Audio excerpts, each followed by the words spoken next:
মন্দরিটা আপনি বলতে পারেন যে মন্দরিটা তৈরি হয়েছে নিহার জন্য, নিহাকে টার্গেট করে। মেঘবালিকাটাও আসলে আহ, আহ, এইটাও অপূর্বই দরকার এবং এই গল্পে নিহাকেও দরকার। মন্দোয়ারির আসলে একটা একটা ছোট্ট সিক্রেট আছে। সিক্রেট হচ্ছে এরকম, আমি সাধারণত আমার প্ল্যানের বাইরে কোনো কাজ করি না। ধরেন যে নেক্সট 2 ইয়ার্স আমি কী কী কাজ করব সেই লিস্টও আমার করা, মানে আমার গল্পগুলো ওইভাবে সাজানো থাকে। কিন্তু মন্দুয়ারি আসলে আমার প্ল্যানের বাইরে থেকে করা হয়েছে। কারণ হচ্ছে যখন মানে সিএমপির পাপ্পু ভাই ওরা নতুন একজন অ্যাক্ট্রেস লঞ্চ করলো, নাম নিহা। তো ও কয়েকটা কাজ করেছে এর আগে, মানে ভালো ভালো ডিরেক্টরের সাথে কাজ করেছে, আরিয়ানের সাথে কাজ করেছে, প্রবীদার সাথে কাজ করেছে, প্রবীদা ওকে ব্রেক দিছে। তো পাপ্পু ভাই একদিন আমাকে বললো যে আপনি নিহাকে একটা কাজ করেন। তো আসলে আমি মোটো ইন্টারেস্টেড ছিলাম না, কারণ সবাই বলতো ওর অ্যাক্টিং নাকি ভালো না।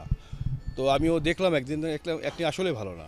তো পাপ্পু ভাই অনেকবার বলার পরে পরে ভাবলাম যে আসলে দেখি তো মানে কোনো মানে কোনোভাবে ওর কোনো গুণ খুঁজে পাওয়া যায় কিনা। পরে কয়েকটা নাটক দেখলাম, দেখার পরে মনে হলো যে না, কাজে লাগানো যেতে পারে। তখন আমরা প্রাইমারি প্রজেক্ট হিসেবে একটা প্রজেক্ট করলাম হচ্ছে লাভ রেইন। লাভ রেইন একটা প্রজেক্ট করলাম। তো লাভ রেইন যখন আমরা করলাম, করার পরে প্রত্যেকটা সিন যখন ওকে আমি ব্রিফ করছি এবং যখন আমাকে ধরিয়ে দিচ্ছি এবং দেখলাম যে ও মানে কাছাকাছি যেতে পারছে এবং ধরতে পারছে, এবং তখন মনে হলো যে না, ও তাহলে এখানে একটা ভালো প্রজেক্ট, বড় প্রজেক্ট করা যায়। ওই সময় আসলে আমরা প্ল্যান করলাম যে অপূর্বর সাথে একটা বড় প্রজেক্ট করব, এবং ওইভাবে মন্দরি শুরু। আসলে আসলে এইটা মন্দরিটা আপনি বলতে পারেন যে মন্দরিটা তৈরি হয়েছে নিহার জন্য, নিহাকে টার্গেট করে। সো মানে ধরেন ওকে আমি প্রথম নিতে চাই অ্যাক্টিং পারে না দেখে, কিন্তু সে এখন সবাই বলছে খুব ভালো অ্যাক্টিং করছে। এবং ওকে আসলে পাপ্পু ভাই নিতে বলছে, ওকে নেওয়ার জন্যই হয়তো মন্দরি আমার কেরিয়ারে মানে নতুন একটা পালক যুক্ত হয়েছে, সফলতার পালক যুক্ত হয়েছে। ওই সময় ওকে না কাজ করার প্ল্যান না হলে তো এই প্রজেক্টটা হয়তো হইতো না। ওনার সাথে অপূর্বই কেন, অন্য কেউ না কেন? আর সবাই বলে অপূর্ব আপনি মানে হচ্ছে ভিন্ন কিছু, সেটা আমরা দেখেছি।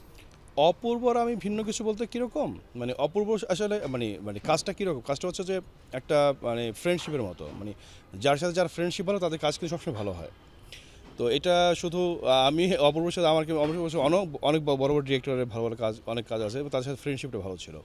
তো অপূর্বর সাথে আমারও ফ্রেন্ডশিপ খুব ভালো। ওই ফ্রেন্ডশিপ ভালো হওয়ার কারণে আমাদের কাজগুলো আসলে একটু অন্য লেভেলে হয়। আর এইখানে অপূর্ব নেওয়ার কারণ কি, আপনি তো যদি মন ধরে দেখে থাকেন দেখবেন যে আসলে এই ক্যারেক্টারটা মানে অপূর্ব ছাড়া মানে মানে অসম্পূর্ণ লাগতো, এই জন্য অপূর্ব। মন্দরির এই ট্রই আবার আসছে হচ্ছে মেঘবালিকা, এই ভাবনাটা কেন আসে? অন্য কেউ করতে পারে। যখন আমরা মন্দরি করলাম, ইন্টারেস্টিং বিষয় হচ্ছে যে মন্দুয়ারে কিন্তু 2 ভাগে শুটিং হয়েছে। একটা ভাগ হয়েছে হচ্ছে অনেক আগে, তারপর একটা ভাগ হয়েছে অন এয়ারের 1-1.5 মাস আগে, রিলিজের 1-1.5 মাস আগে সেকেন্ড লট শ্যুট হয়েছে। আর মেঘবালিকা শ্যুট হয়েছে 2 লটের মাঝখানে। তো মন্দুয়ারি যখন আমরা করলাম, ওই যে বললাম যে করার পরে আমাদের টিম ওয়ার্ক এত চমৎকার একটা বন্ডিং তৈরি হলো আমাদের মধ্যে। তো অপূর্ব, নিহা, আমি, আমাদের পুরো টিম থেকে শুরু সবার সাথে যে একটা বন্ডিং তৈরি, তখন মনে হলো যে আমরা আরেকটা কাজ করি। ওই কারণে মেঘবালিকা তৈরি হয়েছে। এবং মেঘবালিকাটাও আসলে এইটাও অপূর্বই দরকার এবং এই গল্পে নেহাকেও দরকার, এবং দেখলে সেটা বুঝতে পারবে যে কেন দুজনকে নেওয়া হয়েছে। মেঘবালিকা কি গল্প বলবেন? মেঘবালিকায় সম্পর্কে আমি সব সম্পর্কের গল্প বলি, এখানেও সম্পর্কের গল্প বলা আছে। পরিবার, প্রেম, জটিলতা, হাসি, কান্না, মিডল ক্লাস সোসাইটির গল্প একটা। দর্শক আসলে কি ফিল করবে বা কেন দেখবে? আপনার কাছে এমনি দর্শক দেখে তারপরে দর্শক কেন দেখবে, আমি আসলে সবসময় দর্শক, আমি যেটা বানাই আমি চাই ওই প্রত্যেকটা প্রজেক্ট দেখে দর্শক মুগ্ধ হোক, একটা মুগ্ধতা তাদের মধ্যে ভর করি, যতক্ষণ দেখে তার ছোটো কোনো যে মোটিভেট একটা হাসি ঝুলে থাকে, সে চেষ্টা সবসময় আমার থাকে। তো এইটাতেও সেই সূত্রটাই আমি মানে ব্যবহার করেছি। সো এটা আশা করি দেখবে।